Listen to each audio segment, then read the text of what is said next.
Our second and third lessons, one from the Apocalypse Revealed and one from a book called The White Horse. In the Apocalypse Revealed, number 300 and 301. A crown was given to him, in reference to the section from Revelation chapter 6 we just read. This symbolizes a token of their combat, those who will come into or are in the new church. A crown symbolizes the token of combat because in ancient times kings wore crowns into battle, as can be seen from historical accounts. Moreover, because trials or temptations are a kind of spiritual battle, which the martyrs endured, therefore they were said to be given crowns as tokens of their combat. It is apparent from this that a crown here symbolizes a token of their combat, on which account the statement also then follows, and he went out conquering and to conquer. This symbolizes their victory over falsities and evils to eternity. He is said to be conquering and to conquer because people who overcome in spiritual battles in the world, which are what temptations and trials are, overcome to eternity. For the hells cannot attack someone who has overcome. And finally, from the book, The White Horse, that a horse signifies understanding comes from no other source than representatives in the spiritual world. Horses are seen there very often, and those seated on horses, and some people are even seen in chariots. Everyone there knows that they signify things of the intellect and of doctrine.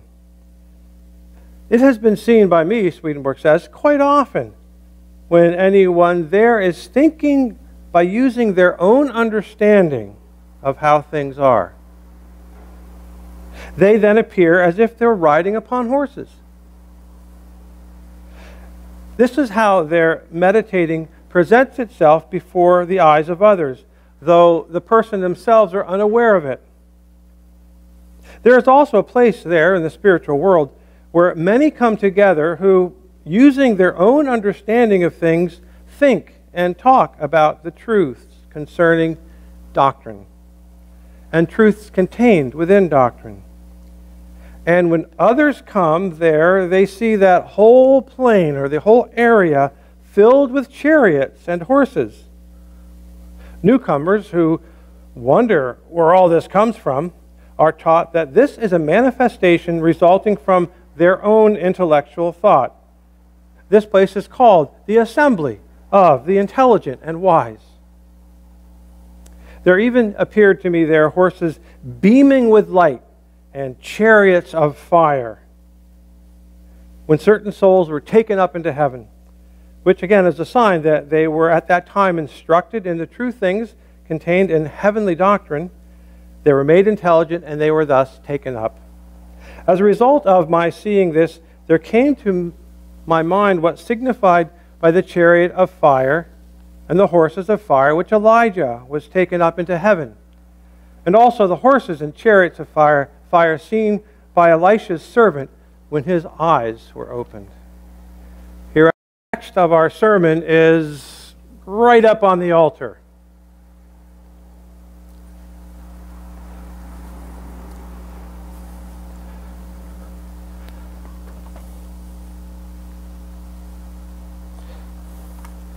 Not exactly sure how easily or how clearly the writing from our copy of the Word, you can see perhaps it says the Old Testament and the New Testament. And over on this side, I'm going to move over here, is the passage from the Arcana Celestia number 10,325. And it lists the books that we have in our Word. And because the Word itself is described by means of the books of the second coming, the Word of the second coming, that's why this passage is included in our copy of the Word.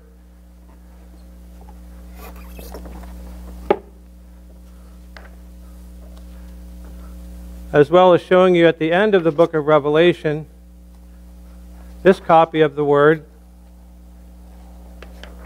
then contains a section from the work True Christian Religion. Just a short section.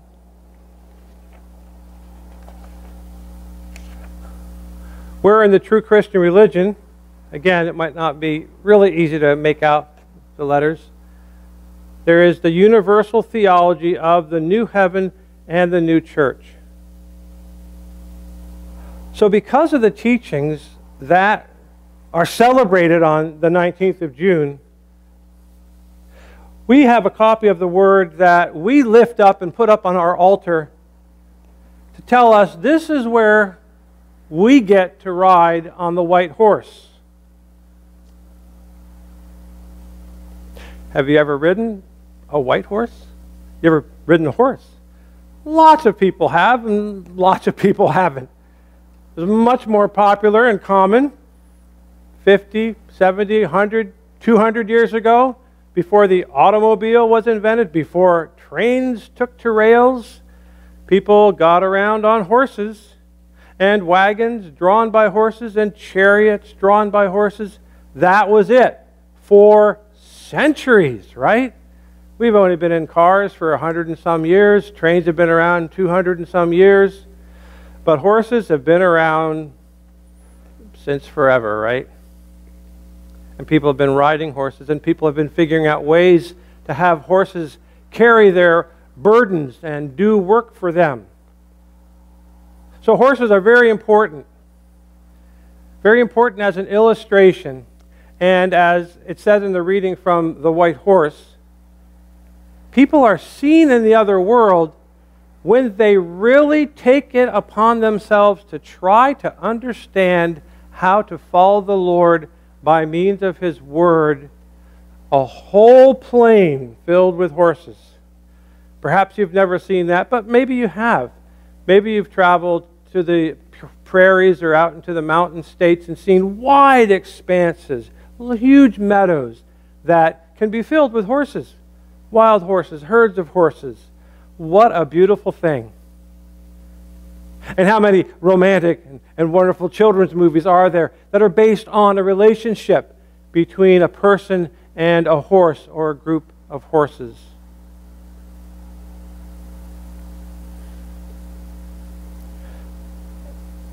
Would you like to ride on a white horse now? That's what this morning's sermon is. So I'm holding up a book. It's what's called the Green Edition, Swedenborg Foundation edition that I've had since theological school or before. This is called Miscellaneous Theological Works. There's a lot of different books of the writings contained in this one volume. It's not just the Apocalypse Revealed or Heaven and Hell. It's a series or a number of different books of the writings. And in that book, in this volume, is the work called The White Horse. Now, if you know the teachings of the church, you know the books of the writings of the new church, how many books are named after animals? As far as I know, one. The White Horse. So important.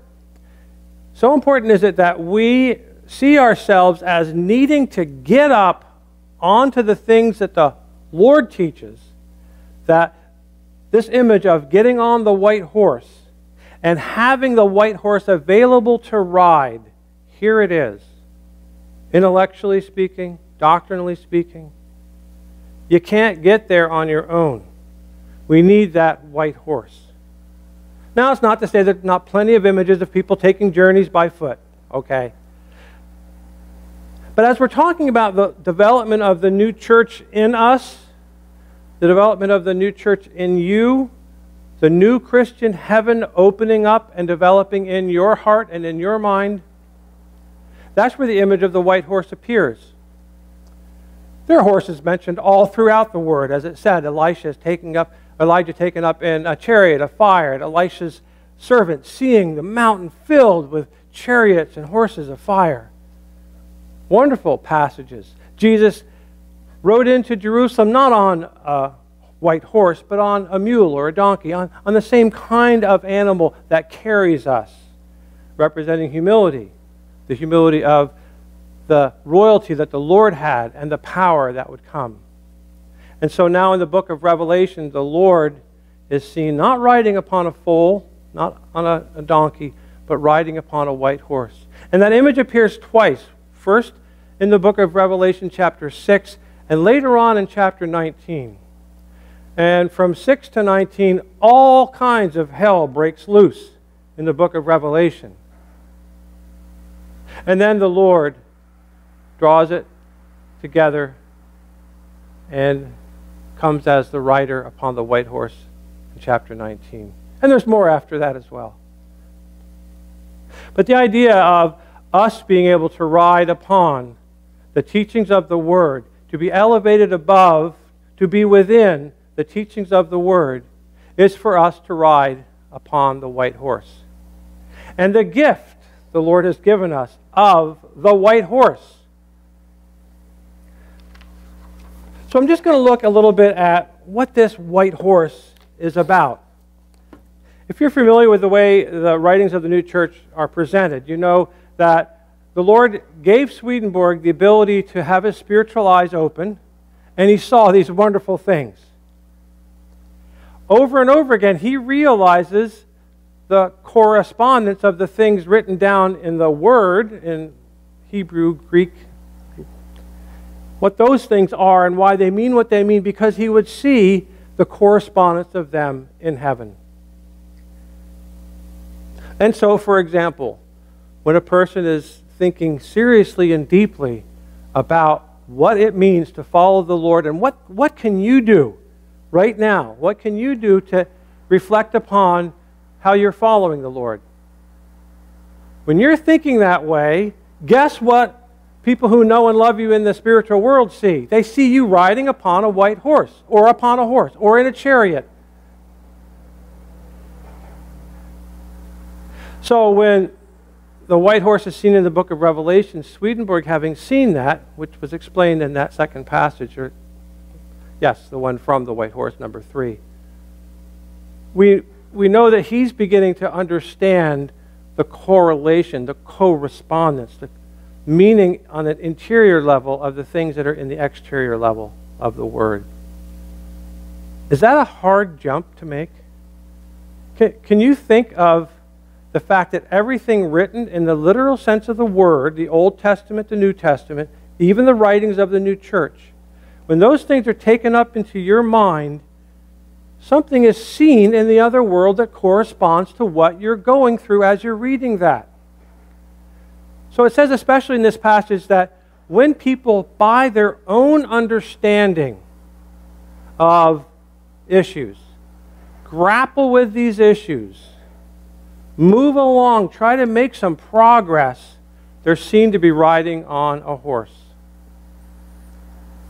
What would it be like if you just simply accepted what everybody else taught and you said, okay, I know of 4 scholars that taught this about what Jesus meant when he broke the bread and passed out the fish. Yeah, that's what I believe. These guys, they've explained it all. You think you're riding on a horse when you just accept what somebody else tells you? Even if it's good stuff. Even if it's the pastor of your church. Even if it's the bishop, the pope, somebody on YouTube, some authority, somebody you trust. You seem to understand what they're saying. They seem to explain things pretty well. You're riding on something that they're pulling along. And it's not all bad. We all have to start that way, don't we?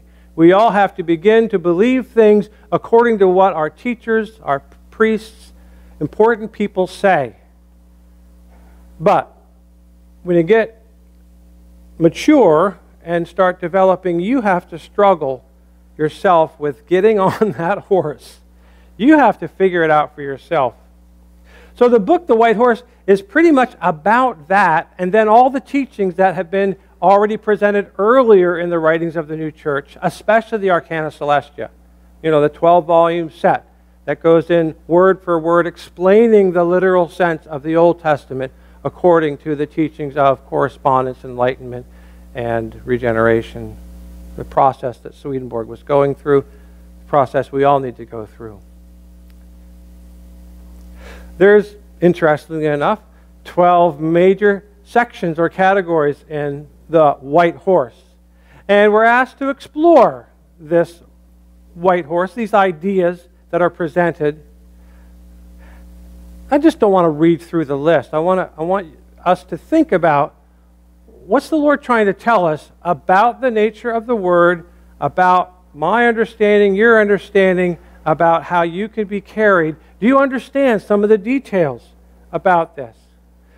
Number one thing mentioned is the Word has an external sense and an internal sense.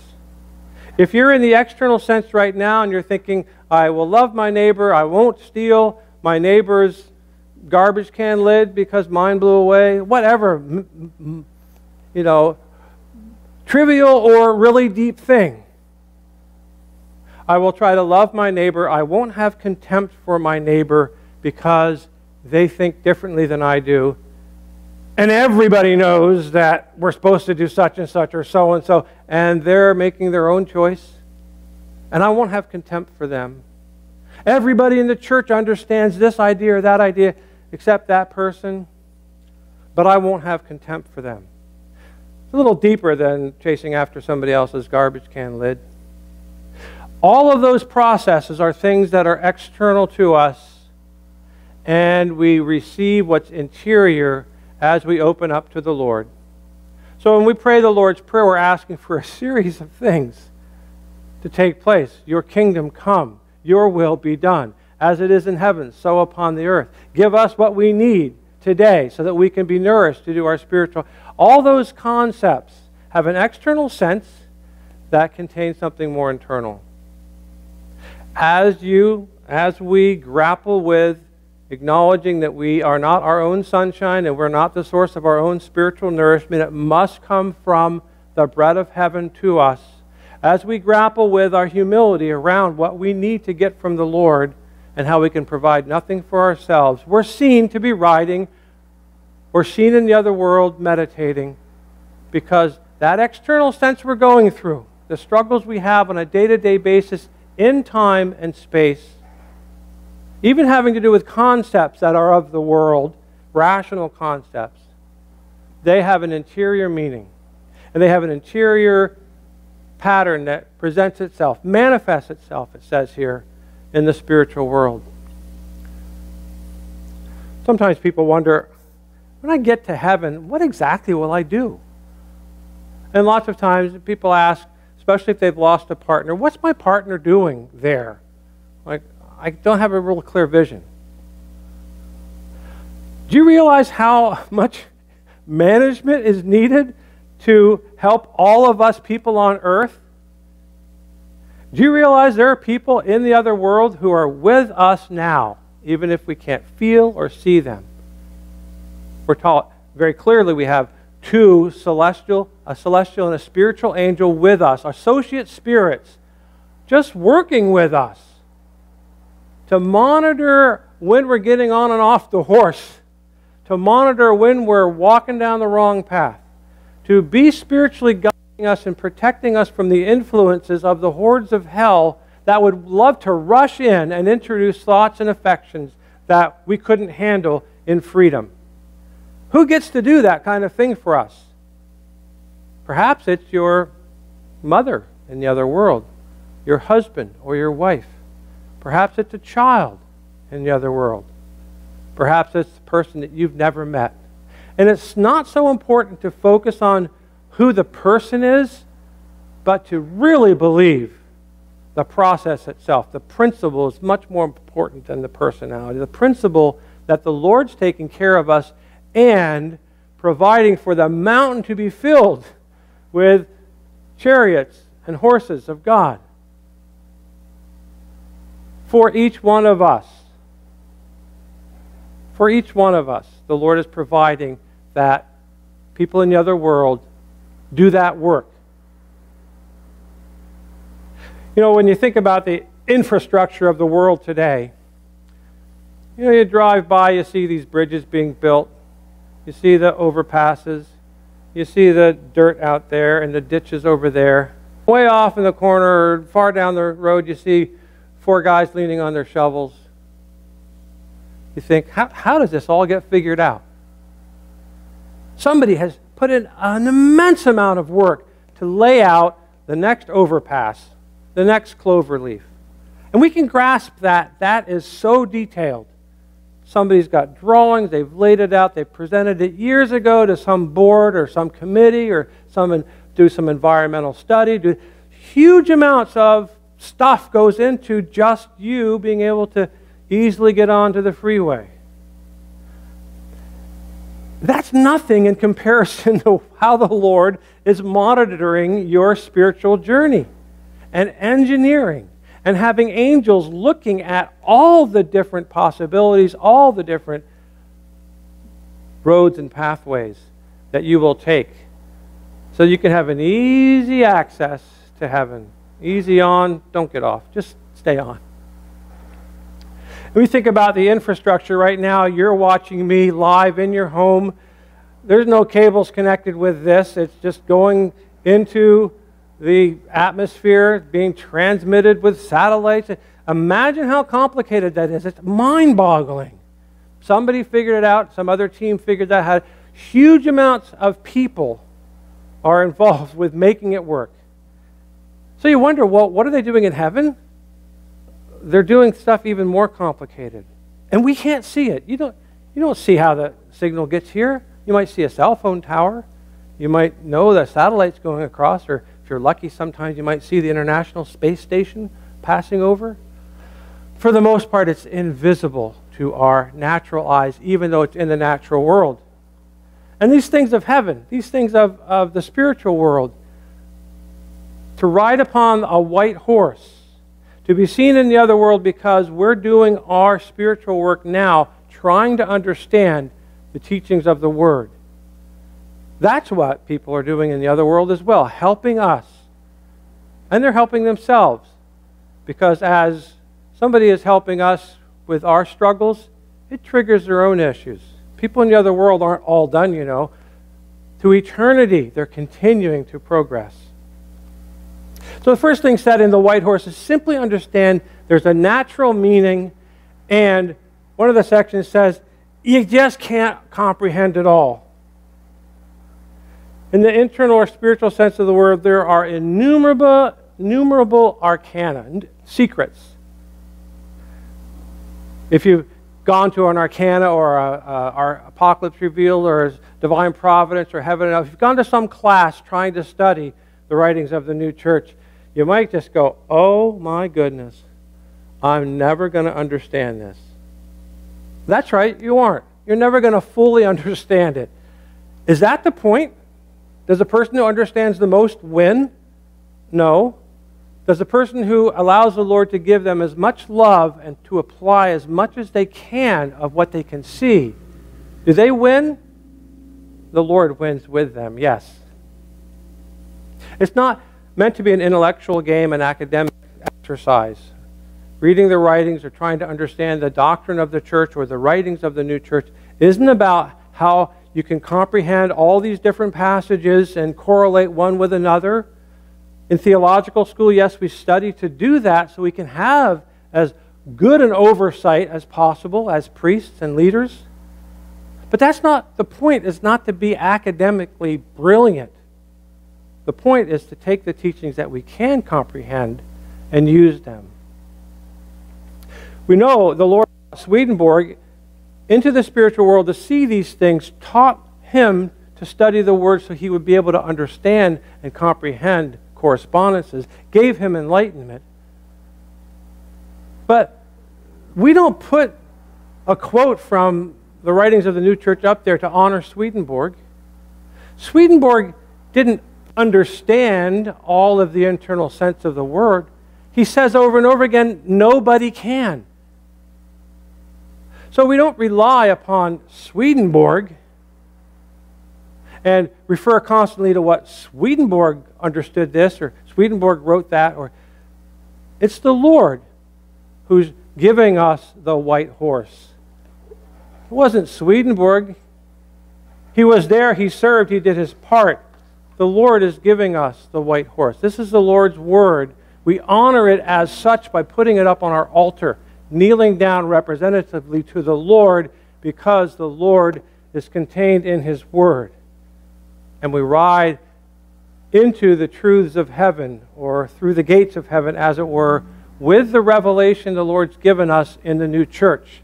The white horse seen in the book of Revelation twice stands for us being brought by the Lord into his kingdom. He's the one giving us these things.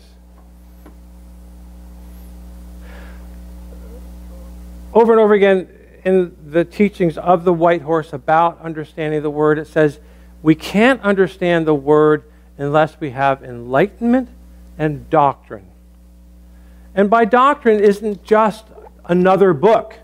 We call these the heavenly doctrines. So it doesn't mean you're going to understand the word if you totally understand the arcana, the apocalypse revealed, divine providence, heaven and hell. You can go down no, it's not that doctrine. It's not the literal sense of the doctrine of the church in these books. It's the comprehension. It's your own understanding. Remember, that's what it says. People are seen riding on horses because they're using their own understanding. The Lord giving us the understanding of the teachings of the Word. With enlightenment, that becomes the doctrine. So in the new church, there's a variety of understanding, a variety of denominations that have different doctrine of their church. Our doctrine allows us and tells us to put the teachings of the new church, the doctrine, the doctrinal books. It tells us that is the Word. That's the teaching of this church. That's the doctrine of this church. It is the Word. We put it up on the altar. Other denominations may not believe that. And people in the general church, in Olivet Church, you're not forced to accept that. That's what this group, this church has said as a group, that's what we believe, and we hold no one in contempt who doesn't believe that. And we're not interested in kicking out people who don't fully understand everything the way the current pastor does. I love looking down, I'm pointing to the outside hall of the church here because there's pictures of all the former pastors. Starting with Jim, who came before me, Jim Cooper, all the way down to my favorite. I have a bunch of favorites there. But E.S. Hyatt. E.S. Hyatt really loved seeing the word of the new church held up. And he was a pioneer in that doctrine which all of it stood for and continues to stand for. But the important thing about the white horse is it telling and teaching us, you have to decide what you believe. If everybody just believed what their pastors told us, nobody would be in the new church, right? Everybody would still be in the church that their parents brought them up in. So we have to decide, each one of us, how we're going to get on that white horse and ride it. So the white horse, I wanted to take you for a ride on the white horse and can't even begin to outline the things that are here. The very end of the book, The White Horse, has that same passage that I pointed out at the beginning of the sermon. Arcana Celestia 10:325. It's requoted at section number 12 of The White Horse, the book. That these are the books of the Word. And the books of the Word are given to us by the Lord Himself in the Word. It's almost a no-brainer for many people that these books have to be the Word. How could they trump the Word? How could they tell us what the Word is unless they had the same or greater authority as the Word, as it were, the Old and New Testament has itself? A book sealed with 7 seals, and when the first one was opened, the white horse was seen. He who was riding upon it went forth to conquer and to conquer. A crown was upon his head. He invites us, the Lord invites us to ride that white horse as well. Do your own work. Do your own spiritual work. Read the Lord's Word. Try, grapple with your understanding to figure out what it means for you. If you need help, join a group, call a pastor, talk to a friend. We're all riding along towards our heavenly kingdom, and the Lord wants to give us as much help as possible and provides a vehicle to ride upon to take us there. Amen.